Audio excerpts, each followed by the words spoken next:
Good morning, students. This is Sumit Kumar from RP Senior Secondary School, Khairikhan, Sirsa. So, students, today our topic is Class 9, Chapter number 1st, Chemistry, Matter in our Surrounding. Let us discuss this in detail. So, students, matter. First topic is matter. So, matter is the substance which have mass and occupies space, and also matter is made up of tiny particles. For example, notebook, pen, star, sun, planet, air, etc. So let us see the example of notebook. So notebook having mass, also it occupies space, and also it is made up of tiny particles, small tiny particles, thousands and millions of particles join together and make the notebook. So next is characteristics of particle of matter. So first one is they are continuously moving, they are having space between them, they attract each other. So students, let me repeat this again. So students, you know that everything in this universe is made up of material which scientists have named matter. इस संसार में जो भी वस्तु है बेटा वो एक मटेरियल से बनी हुई है जिसको साइंटिस्ट ने क्या नाम दिया है, matter. So for example a drop of water, notebook, pen, star, sun, planet, air, etc. are example of matter. So next, let us discuss these property in details. So first property of particles of matter is particles of matter are continuously moving. What does this mean? Moving particle possesses kinetic energy. जो moving particles होते हैं इनके अंदर क्या होती है बेटा, kinetic energy होती है. So kinetic energy is the energy of motion.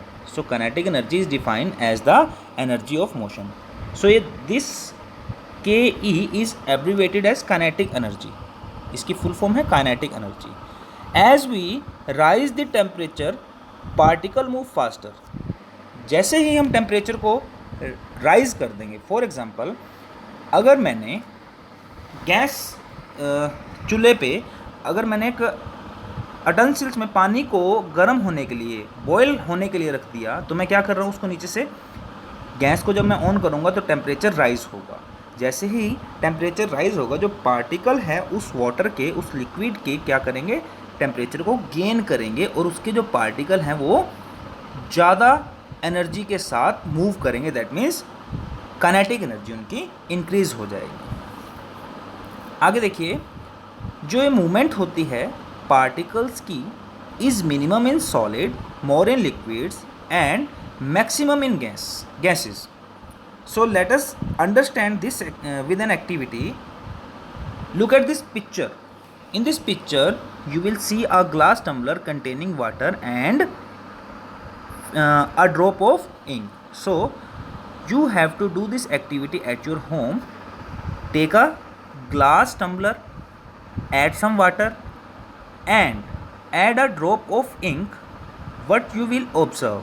You will see that the color of water will change. जो color है पानी का वो change हो जाएगा without disturbing. मीन्स इसका मतलब क्या है, मतलब ये क्या हमें रिजल्ट दे रहा है. इट मीन्स जो पार्टिकल है मैटर के वो कंटिन्यूसली मूव कर रहे हैं. So that is why the colour of water has changed. Next property is particle of matter having space between them. It is minimum in solid. You can see this picture, solid, liquid and gas. These round shapes denote the particle of solids. So you can easily see that there is less space between the particle of solid. Next देखिए, more in liquid, the space between the particle of liquid is more as compared to solid, and it is maximum in gases. So in gases the space between the particle is more as compare to solid and liquid, that is maximum as compare to solid and liquid. So particle of matter having space between them. Next, let us do an activity to understand that particle of matter having space between them.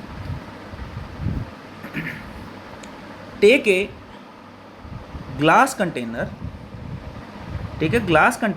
add some water into it. Now add a spoonful of salt or sugar into it. Stir it with a glass rod. Look at this third figure. Stir मतलब इसे मिलाइए. What you will observe, where the salt has gone, salt जो हमने इसमें add किया है वो कहाँ चला गया. The salt goes into the spaces between the particle of water. जो वाटर के पार्टिकल्स हैं उनके बीच में स्पेस है. देखिए बेटा, साल्ट क्या है हमारा, साल्ट इज सॉलिड, साल्ट हमारा सॉलिड है.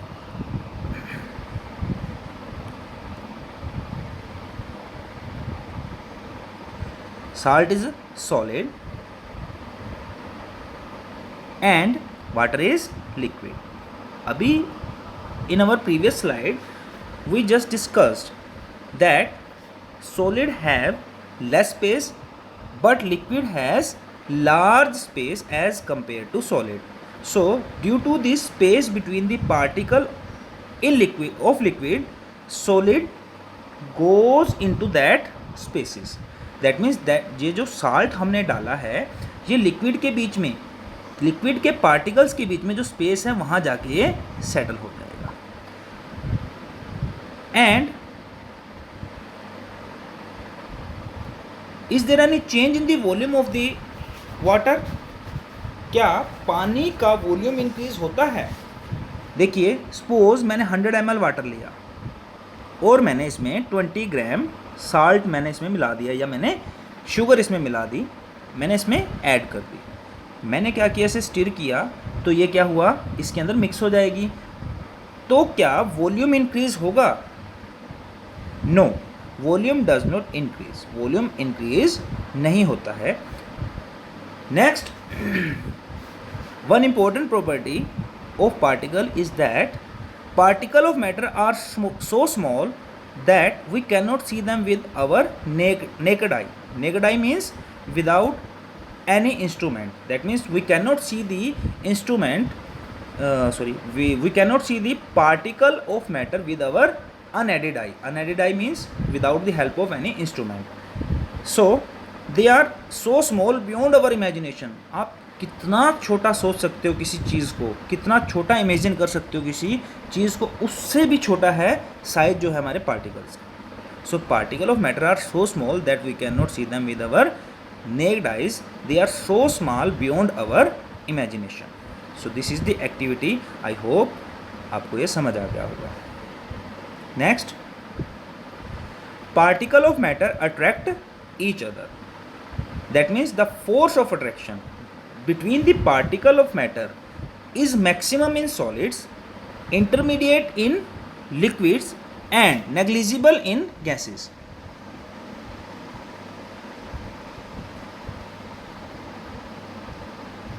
Negligible in gases. Look at this picture. Here we see cloud. So clouds कैसे फॉर्म होते हैं, how our clouds form. Clouds are formed with the vapour, water vapour. Water vapour से क्या बनते हैं, हमारे क्लाउड्स फॉर्म होते हैं. नाउ जब रेन होती है तो क्या होता है, जो हमारे वाटर वेपर्स हैं जो गैसेस फॉर्म में क्लाउड्स के रूप में कलेक्ट हुए थे, इकट्ठे हुए थे, वो किस फॉर्म में नीचे आएंगे, वाटर की फॉर्म में. And now when we freeze this water we get solid in form of ice. तो हमें क्या मिलता है, आइस मिलती है. तो आपने देखा होगा जो आइस होती है वो स्ट्रॉन्ग होती है, मतलब हार्ड होती है, रिजिड होती है. This is due to the force of attraction.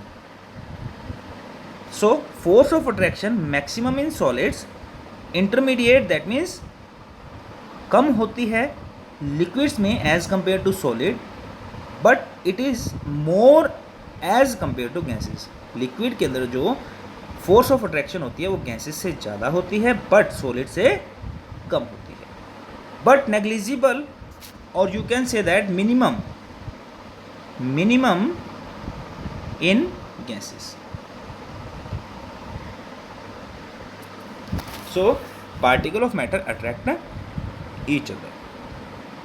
Next, now let us do an activity.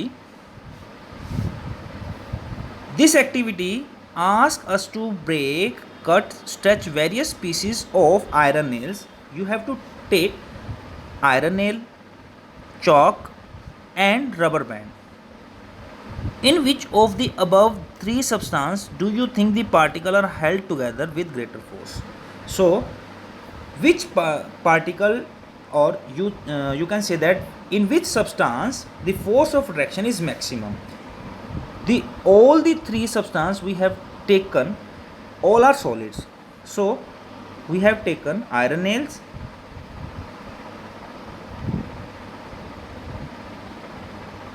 chalk and rubber. So force of attraction, in which of these three particles force of attraction is maximum? So when we hammer these three particles, what do we observe? Hammering a piece of iron nail does not break the nail but flatten its surface. So you will notice that when you beat the iron nail with hammer, it will flatten the iron nail but does not break it. Iron nail flat हो जाएगी, बिल्कुल एक चपटी हो जाएगी, but ये टूटेगी नहीं hammer से. आगे next, hammering chalk breaks the chalk and gives us powdered chalk. When we hammer the chalk, then chalk got converted into powder. तो हमें क्या मिलेगा? पाउडर्ड चाक मिलेगा. Now if we stretch the rubber band to a large length without any break, that means we can stretch the rubber band. हम rubber band को stretch कर सकते हैं to a large length without any break, वो break नहीं होती. इन friends, मतलब हमने क्या कंक्लूजन निकाला? Force of attraction between molecule of different substance is different. देखिए, तीनों ही क्या थे? सॉलिड है. हमारे आयरन नेल्स भी क्या है? सॉलिड हैं. चौक भी क्या है? सॉलिड है. और रबर बैंड भी क्या है? सॉलिड है. But force of attraction between the molecules of different substance is different. जो फोर्स ऑफ अट्रैक्शन है तीनों के तीनों मोलिक्यूल्स के अंदर, तीनों के तीनों सब्सटेंस के मोलिक्यूल्स के अंदर, वो डिफरेंट है. Next, let us do an activity again to understand this. In this activity, we have to cut water using finger. You have to go to your water tap in your home and open the tap. Now cut this water using finger. You will see that, suppose this is our tap and this is our finger. When water start coming from it, you will see that water got converted into this type of stream, and after crossing your finger, it will come closer and become a single stream. जैसे ही आप इस tap के आगे उंगली रखेंगे तो ये दो वाटर जो है हमारा दो स्ट्रीम में बढ़ जाएगा. एक स्ट्रीम ऐसे जाएगी और एक स्ट्रीम ऐसे जाएगी. बट जैसे ही आपकी फिंगर को क्रॉस कर लेगा तो क्या होगा? ये फिर एक सिंगल स्ट्रीम में कन्वर्ट हो जाएगा. नाउ अब ये आपस में मतलब एक दूसरे के साथ मिल कैसे गए? Because the particle of liquid attract each other, particle of matter attract each other. ठीक है. ऑब्जर्वेशन क्या है? We can easily cut the water using finger.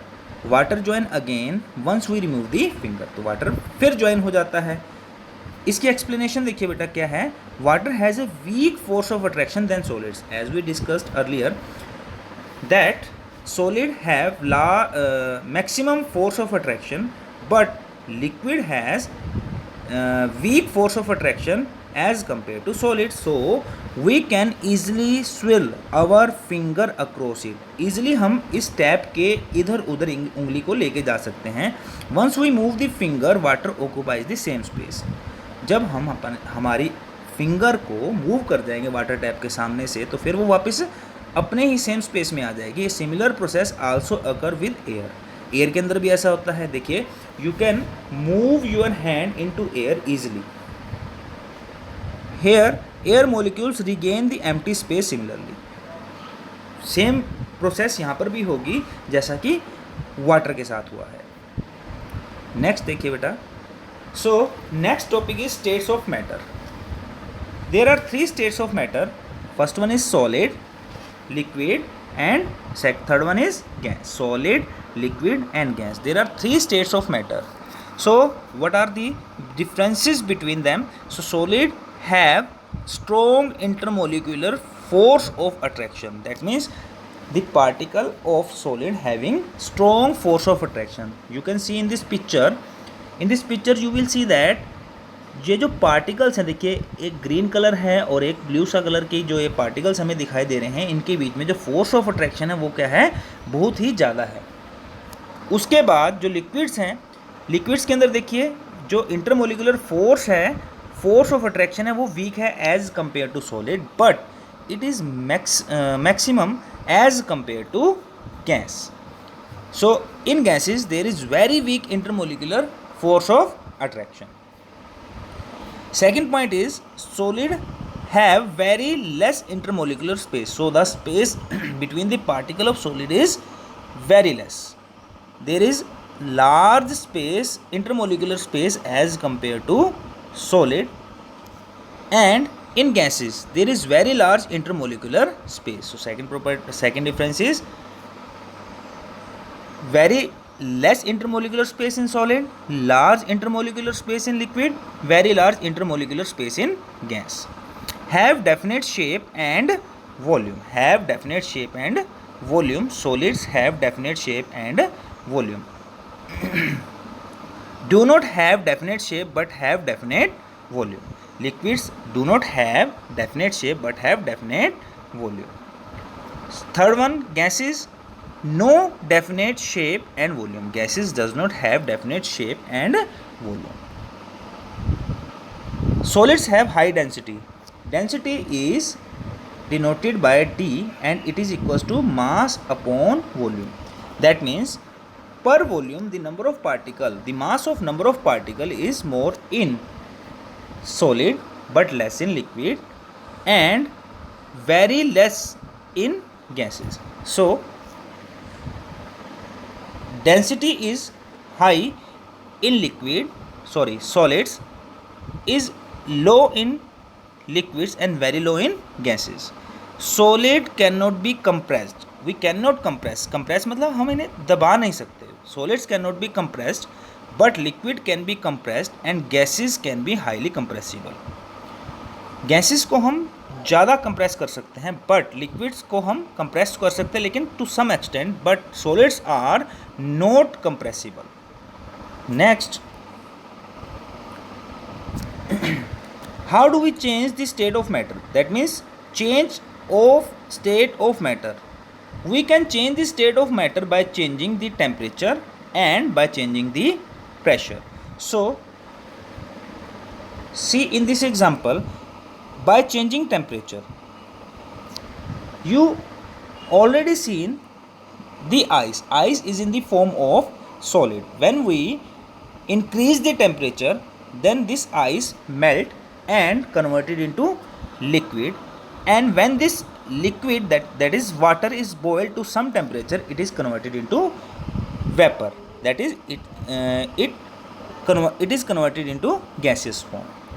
Now by changing pressure, when we compress the gas by increasing the pressure and decreasing the temperature, pressure को हम increase करेंगे and temperature को हम decrease करेंगे, तो gas converted into liquid and also liquid converted into solids. Next, let us discuss by changing temperature. First one is melting point. What do you mean by melting point? The temperature at which solid changes into liquid at atmospheric pressure is called melting point. Melting point किसे कहते हैं बेटा? एक ऐसा temperature जिसके अंदर कोई solid liquid की फॉर्म में आ जाता है at atmospheric pressure, it is known as melting point. So for example, ice melt at 0 degree Celsius to form water. What is the melting point of ice? 0 degree Celsius. ध्यान रखिएगा बेटा, melting point of ice is 0 degree Celsius. And next point is latent heat of fusion. So what do you mean by latent heat of fusion? The amount of heat required to change 1 kilogram solid to its liquid state at its melting point. Latent, what do you mean by latent? Latent मतलब छिपी हुई कुछ चीज़ है, छिपी हुई ऊर्जा की हम बात करेंगे. और फ्यूज़न क्या होता है? When we convert solid into liquid, this process is known as fusion or latent heat of melting point. The amount of heat required to change 1 kilogram solid to its liquid state at its melting point is known as latent heat of fusion. So see in this picture, this is the diagram of solid. When we give this solid particle heat, then it is converted into liquid. So see in this particular arrangement, in this we have taken some ice into a beaker. Now put an thermometer into it and heat this ice. You will see that the temperature will not rise.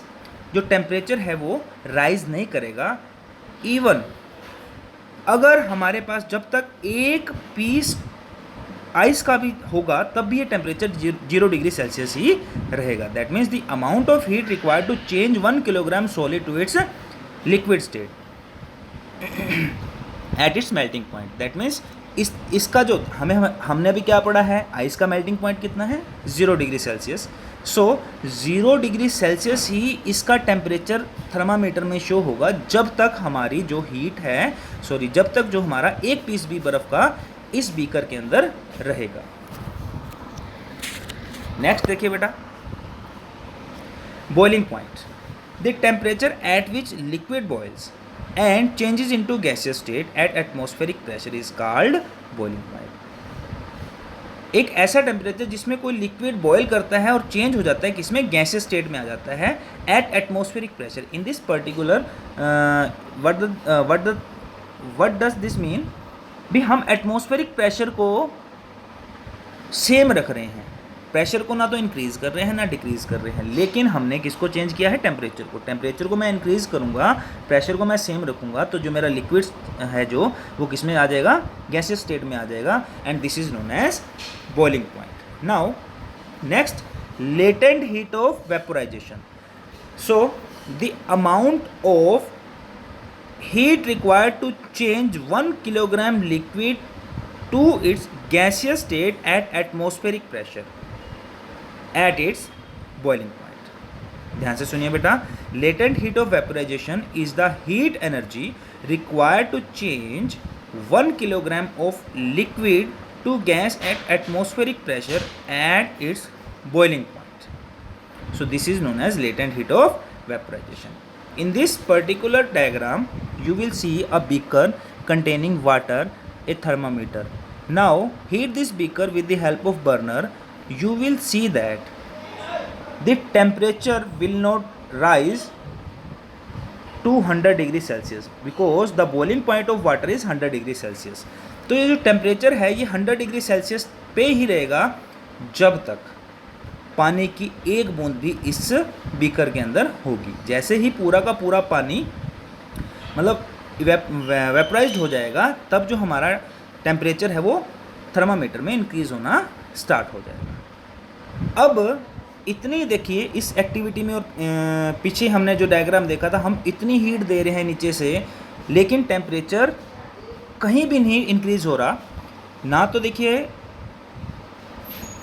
इस particular diagram में मैंने आपको बताया है कि ना तो temperature यहाँ इंक्रीज़ हो रहा है इस वाली एक्टिविटी में, और ना ही टेम्परेचर इस वाली एक्टिविटी में इंक्रीज़ हो रहा है ना. तो ये हीट जा का आ रही है, this heat will be utilized in breaking the force of attraction between the particle of matter. देखिए पार्टिकल ऑफ मैटर है, ये क्या है, लिक्विड है, लिक्विड के बीच में particle of matter having force of attraction. So इस फोर्स ऑफ अट्रैक्शन को तोड़ने के लिए, दैट मीन्स ये फोर्स ऑफ अट्रैक्शन टूटेगी तभी तो इनके बीच में गैप बढ़ेगा, और जब गैप बढ़ेगा तब ये किस फॉर्म में आएंगे, गैसेस फॉर्म में आएंगे। ऐसे ही सेम पीछे था लेटेंट हीट ऑफ फ्यूजन के अंदर क्या था, दो पार्टिकल हैं सॉलिड के, इनके बीच में स्ट्रॉन्ग फोर्स ऑफ अट्रैक्शन है। ये स्ट्रॉन्ग फोर्स ऑफ अट्रैक्शन को ओवरकम करने के लिए जो हम हीट दे रहे हैं, ठीक है, ये जो हीट दे रहे हैं इसको ओवरकम करने के लिए यूज़ हो रही है। So this heat is known as latent heat. ये इसे ही कोई बोलते हैं लेटेंट हीट, ठीक है। तो ये जो हीट हो रही है हमारी यूटिलाइज हो रही है to overcome the force of attraction between the particles, so that to change the state of particle. तो सॉलिड से किस में आ गया, पहले लिक्विड में, अब लिक्विड से जब स्पेस बढ़ जाएगा तो किस में आ गया, गैसियस स्टेट में आ जाएगा। किस स्टेट में आ जाएगा, ये गैसियस स्टेट में आ जाएगा। Now effect of changing pressure. So effect of change of pressure हम देखेंगे बेटा। बाय चेंजिंग प्रेशर क्या होता है, when we apply pressure to the particle of matter, ठीक है, then particle of matter can be brought close together and converted into solid. That means if we increase the pressure, look at this picture, if we increase the pressure, ये जो piston है इस piston को मैं नीचे की तरफ दबा रहा हूँ, दैट मीन्स मैं प्रेशर को इंक्रीज कर रहा हूँ और टेम्परेचर को मैं लो कर रहा हूँ। दैट मीन्स प्रेशर को मैंने इंक्रीज किया एंड टेम्परेचर को मैंने लो किया, प्रेशर को मैंने इंक्रीज किया और टेम्परेचर को मैंने लो किया, तो this gas is converted into liquid form. And further if we increase the pressure and decrease the temperature, this liquid also get converted into solid. So if we change the pressure,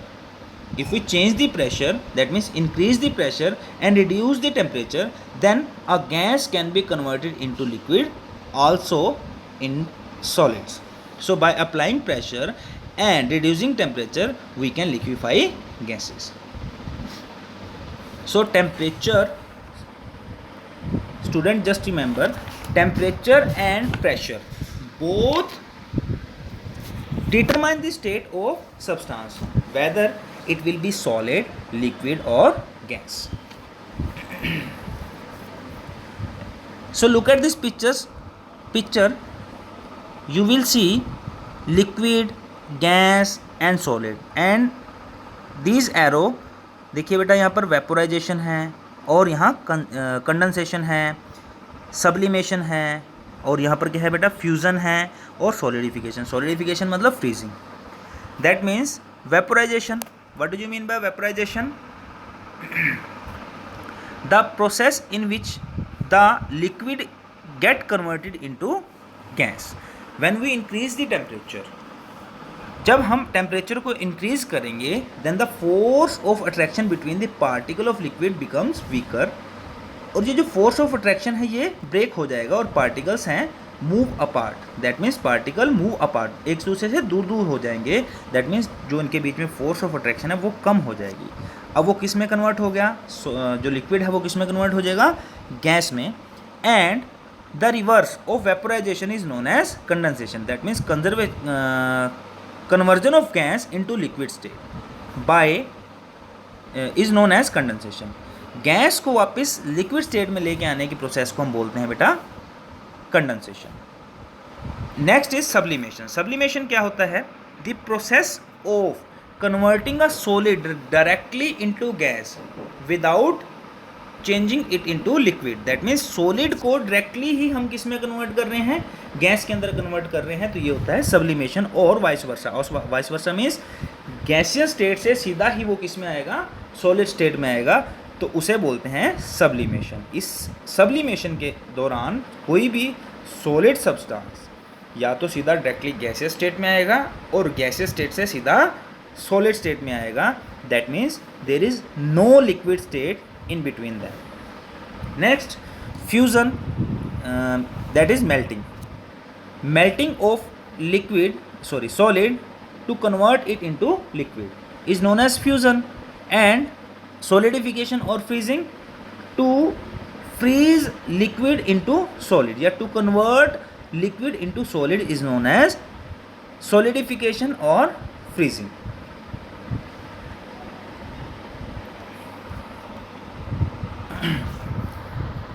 Next, evaporation. So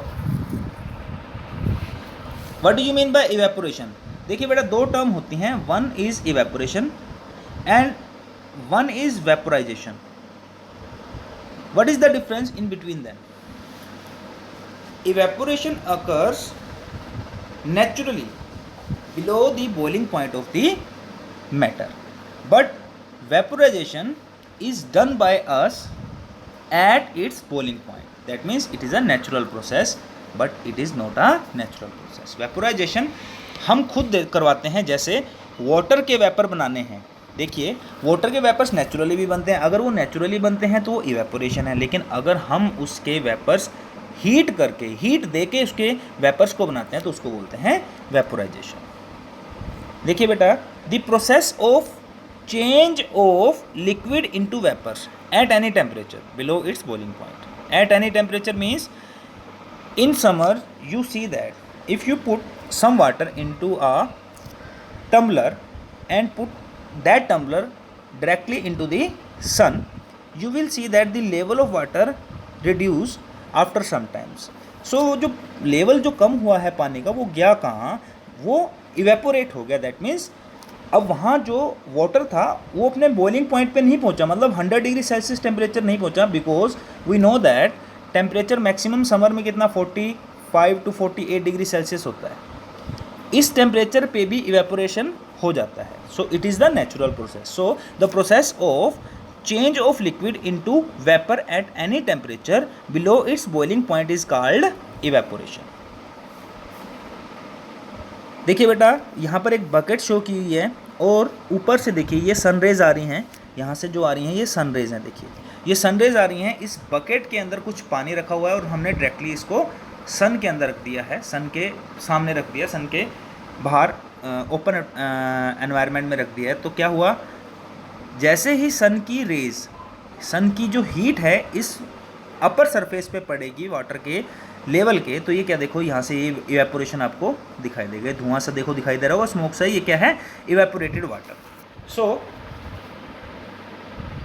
evaporation क्या है? Evaporation is the process of change of liquid into vapour at any temperature below its boiling point is called evaporation. So ध्यान से सुनिएगा बेटा. We know that particle of matter are always moving and are never at rest. We know already discuss that जो particle है matter के, ये हमेशा move करते रहते हैं, कभी भी रेस्ट पे नहीं आते, बेशक वो लिक्विड हो, सॉलिड हो या गैस हो. But in case of liquid, a small fraction of particle at surface having higher kinetic energy. देखिए बेटा, suppose that कि ये मेरे पास एक बकेट बाल्टी है, ये उसके अंदर कुछ पानी भरा हुआ है, जो इसका अपर सरफेस है, इस सरफेस के अंदर जो मेरे पास पार्टिकल हैं इसके अंदर काइनेटिक एनर्जी क्या होगी, ज़्यादा होगी. और इनके पास एक एबिलिटी है कि वो जो अपने बीच, इनके पार्टिकल्स के बीच में जो फोर्स ऑफ अट्रैक्शन है वो इसको ईजिली ब्रेक डाउन कर सकते हैं. Break away, force of attraction को ब्रेक अवे करके कन्वर्ट हो जाएंगे वेपर्स में. So the phenomena of change of liquid into vapour at any temperature below its boiling point is called evaporation. Next, so what are the factor effecting evaporation. Evaporation के को कौन कौन से factor effect करते हैं? देखिए, सबसे पहले सरफेस एरिया. सरफेस एरिया कैसे इफेक्ट करता है? देखो, we know that evaporation is a surface phenomena. Surface phenomena means, अभी मैंने आपको बताया था कि ये जो बकेट है, इवेपोरेशन कहाँ से स्टार्ट होगा? सबसे पहले इसके सरफेस पे, क्योंकि सरफेस पे जो पार्टिकल होते हैं उनके बीच में जो काइनेटिक एनर्जी होती है, उनके पास जो काइनेटिक एनर्जी होती है वो ज़्यादा होती है. ज़्यादा एनर्जी होने के कारण वो रैंडमली मूव करेंगे, जिसके कारण वो ईजिली इस फोर्स ऑफ अट्रैक्शन को, इस वाले फोर्स ऑफ अट्रैक्शन को ईजिली क्या कर देंगे, ब्रेक कर देंगे और वेपर में कन्वर्ट हो जाएंगे. So it is evaporation is a surface phenomena. If the surface area is increased, the rate of evaporation increase. आपने घरों में देखा होगा, आपके ममा हैं जो कपड़े को धोते हैं, कपड़ों को धोते हैं, वॉश करते हैं क्लोथ्स को, ठीक है। जब वो उनको सूखने के लिए तार पे या किसी और चीज़ के ऊपर डालते हैं, क्या उसे इकट्ठा करके डालते हैं या फिर उसको फैला के डालते हैं? उसे हमेशा फैला के डालते हैं। वो ऐसा क्यों करते हैं? ताकि सरफेस एरिया इंक्रीज़ हो जाए और जो उनके बीच में पानी है, उन क्लोथ्स के बीच में जो पानी है, ये जो क्लोथ्स हमारे कपड़े जो हमारे तार के ऊपर टंगे होते हैं, इनके बीच में जो पानी है वो ईजिली इवेपोरेट हो जाए और जल्दी से हो जाए। फॉर एग्जाम्पल, इसमें एग्जाम्पल देखिए क्या है। While putting clothes for drying up we spread them out the clothes while drying up them. Next देखिए बेटा टेम्परेचर। नेक्स्ट है बेटा temperature. So as the temperature increases the rate of evaporation is also increases.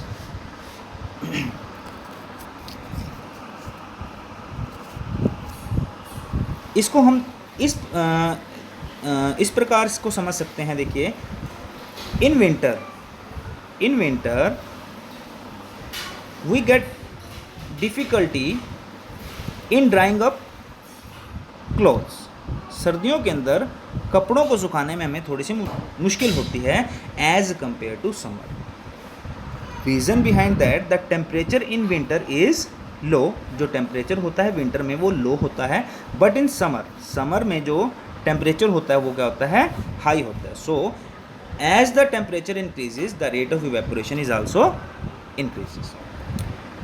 Next humidity also effect the rate of evaporation. In winter you will C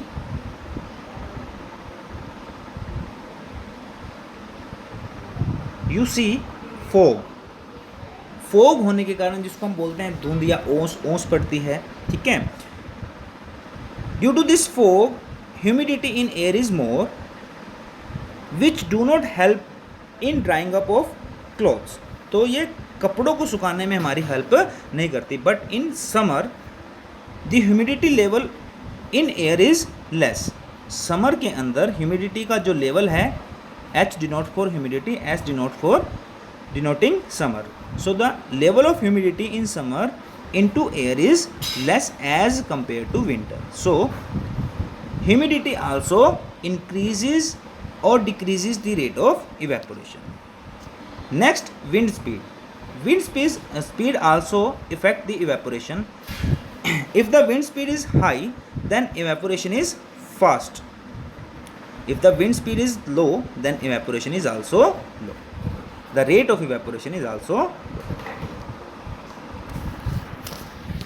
So let us repeat this again. Surface area. If the surface area is large, then the rate of evaporation is high. If the temperature is high, then rate of evaporation is high. If the humidity is low, then the rate of evaporation is high. And if the wind speed is high, the rate of evaporation is high.